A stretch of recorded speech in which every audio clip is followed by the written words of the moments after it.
Keto bar, keto drink, keto world family club, keto this, keto that, you name it. The ketogenic diet has kicked off and it is worldwide. Either you've tried it for a day, for a week, for a month, even a year, or you may still be doing it. But what is the ketogenic diet? The diet has been around for nearly 100 years and has helped out many individuals with their health issues. But what are my thoughts on it? I don't like to diss a diet. I don't like to talk negative about anything. But what I like to do is I like to look at the good, I like to look at the bad, and then present that to you so you're able to make an informative decision. And that's what I'm going to be doing today. I'm going to talk about what is the ketogenic diet, what are the benefits of the ketogenic diet, and then I'm going to talk about what are the dangers of the ketogenic diet.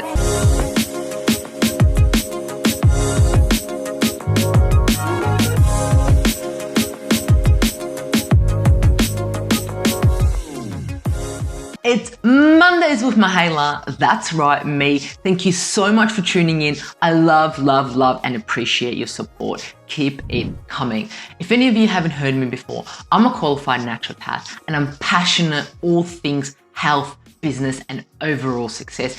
And this podcast, these episodes have been provided to you so you are able to have simple, savvy, and sustainable health hacks to optimize your health. That's what I'm here to provide you.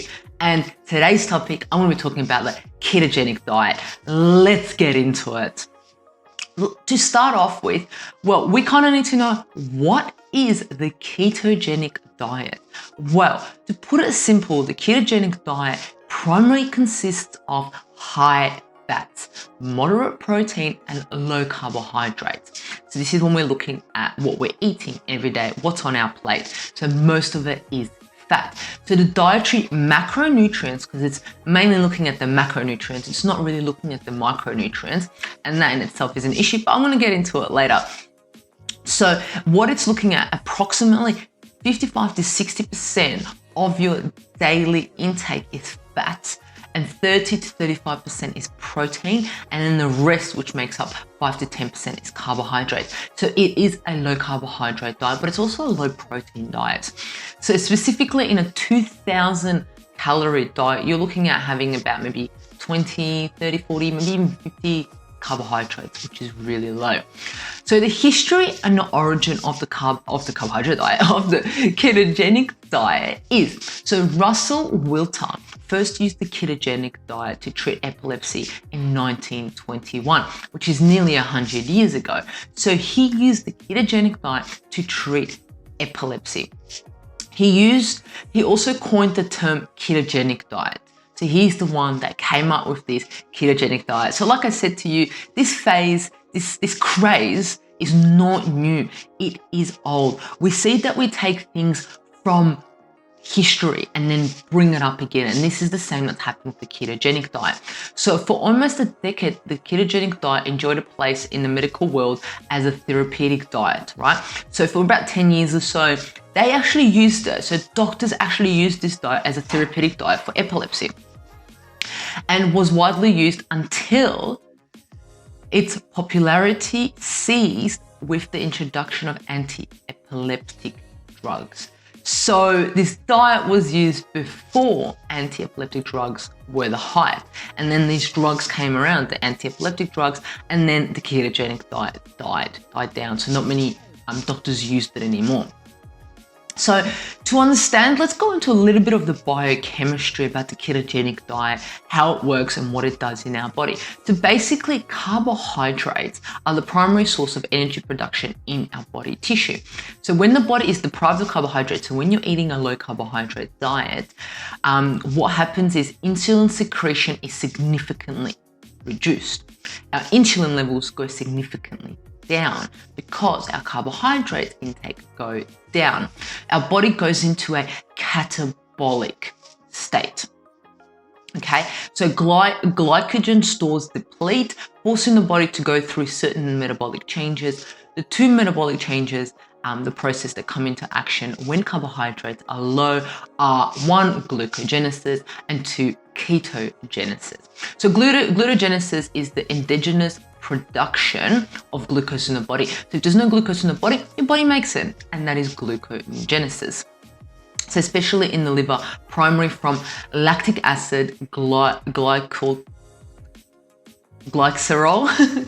and the amino acid alanine and glutamine. So it makes it from them. So when glucose availability drops even further than it is, the endogenous production, which is outside production of glucose, is not able to be made anymore. So then what happens is your body goes into ketogenesis, and it begins in order to provide an alternative source of energy in the form of ketone bodies. And this is why a lot of people who are doing a ketone diet measure their ketone bodies, because if their ketone bodies are high, they know they have reached this stage that their body doesn't have that much glucose in their body anymore and is producing ketone bodies, an alternative energy source.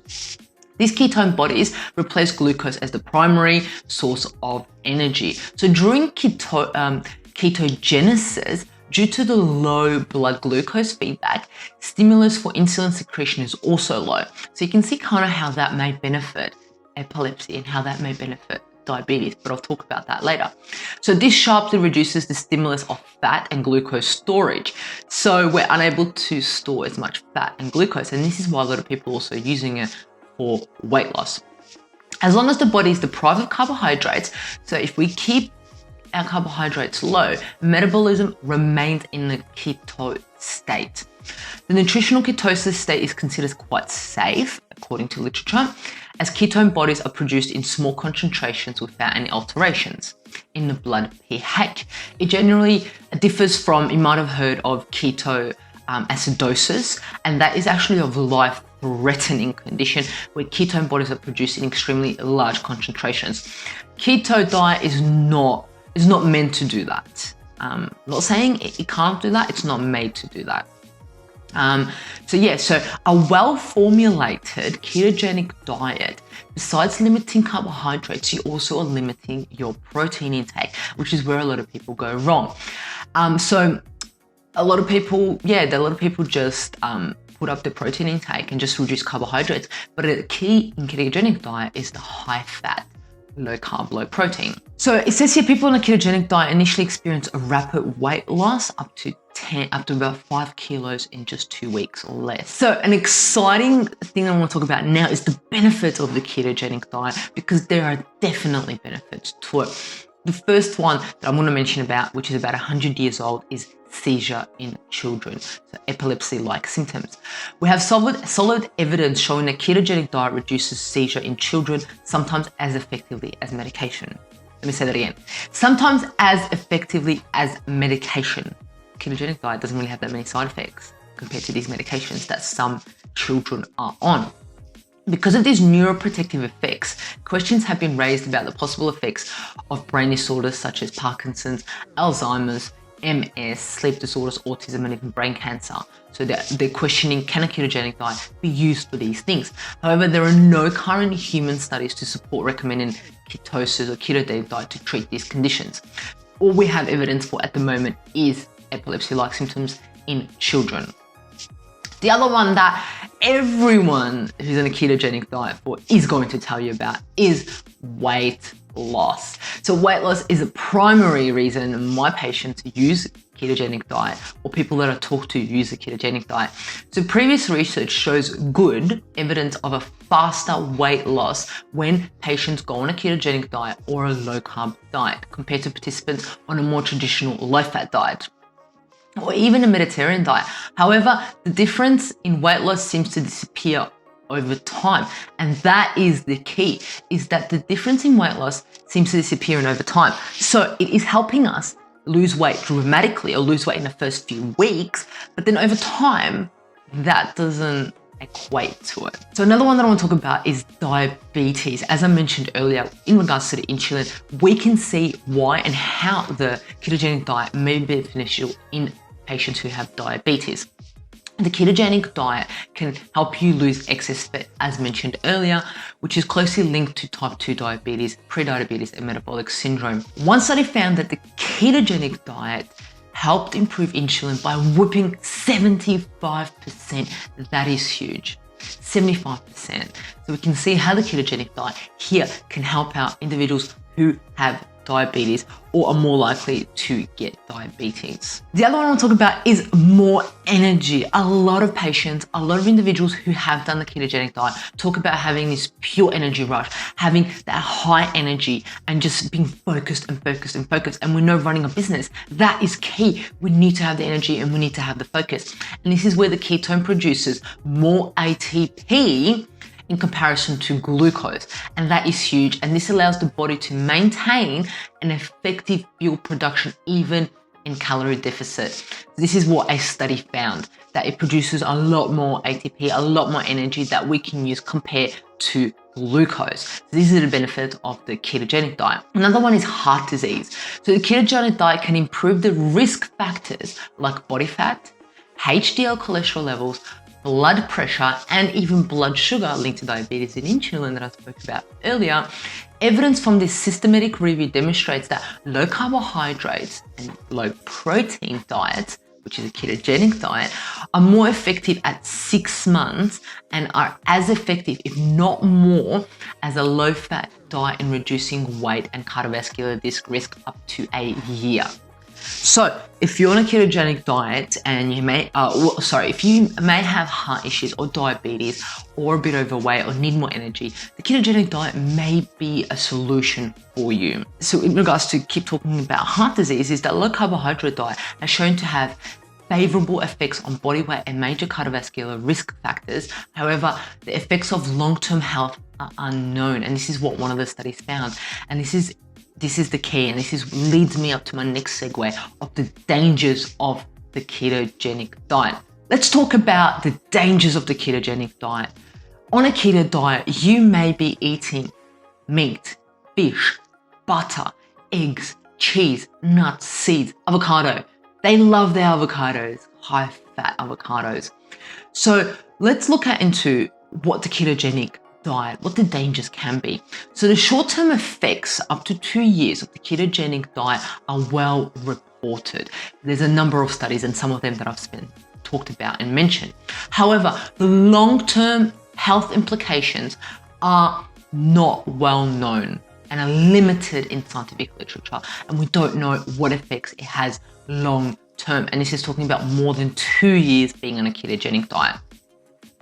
The most common and relatively minor short-term, less than 2 years, side effects of a ketogenic diet can include symptoms like nausea, vomiting, headaches, fatigue, dizziness, difficulty in exercise, constipation, and this may be referred to as the keto flu.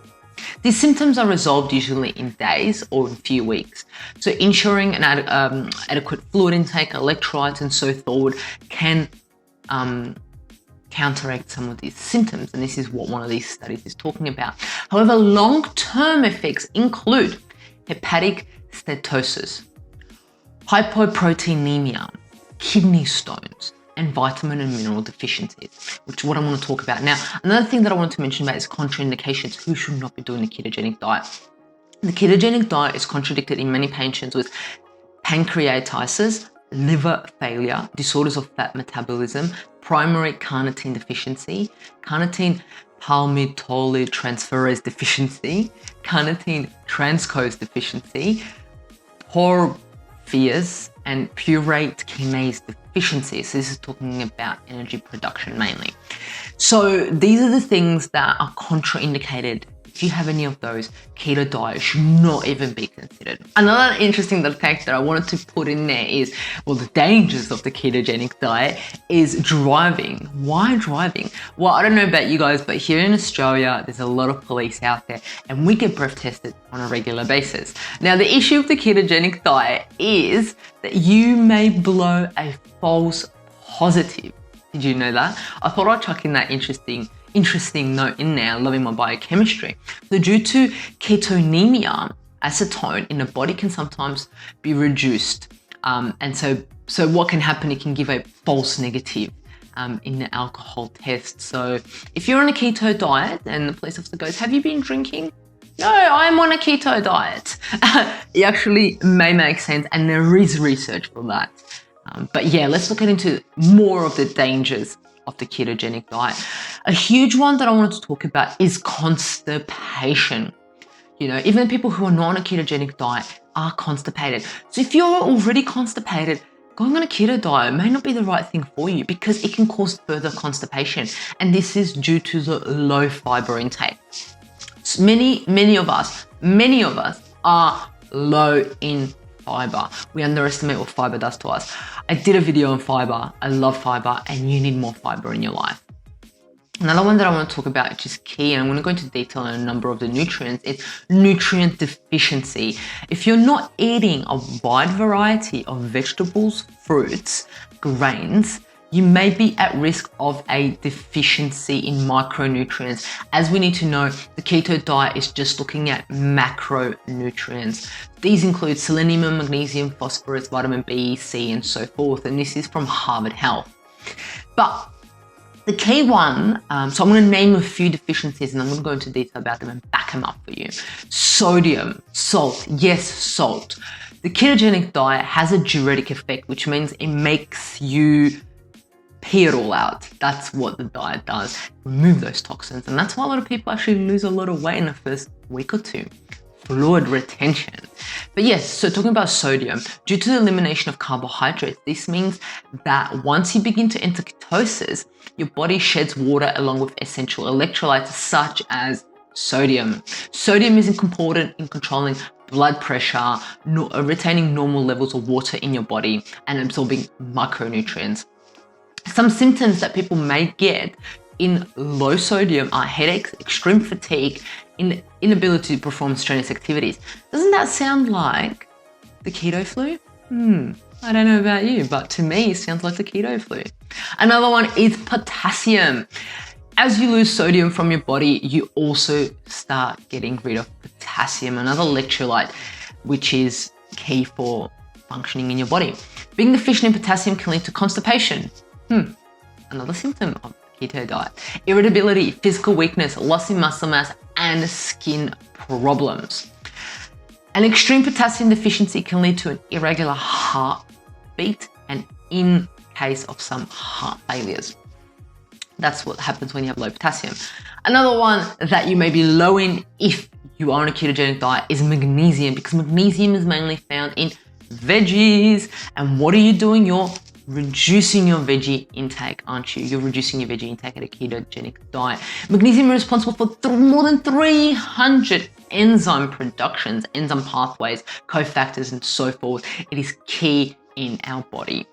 So the mineral and electrolytes plays a critical role in protein synthesis, production of ATP, which is energy, fatty acid metabolism, and cell reproduction. If you have a magnesium deficiency, you may experience dizziness, fatigue, and most commonly muscle cramps. Keto flu again. Another main vitamin that I wanted to mention, because there are a number of deficiencies in the ketogenic diet, but these are the ones that I think are vital, is vitamin B9, folate. Yes, folate, because folate is found in green veggies.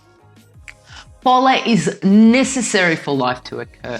Yes, it is critical to our existence. Every minute, every cell in our bodies depends on folate. Among its many functions, B9, which is folate, acts as a centerpiece of a process called methylation. You've probably heard about that. I probably can do a video about methylation. It'd be very interesting. I probably might. I'm going to write that down. I'm going to do a video on methylation. If I forget, tell me.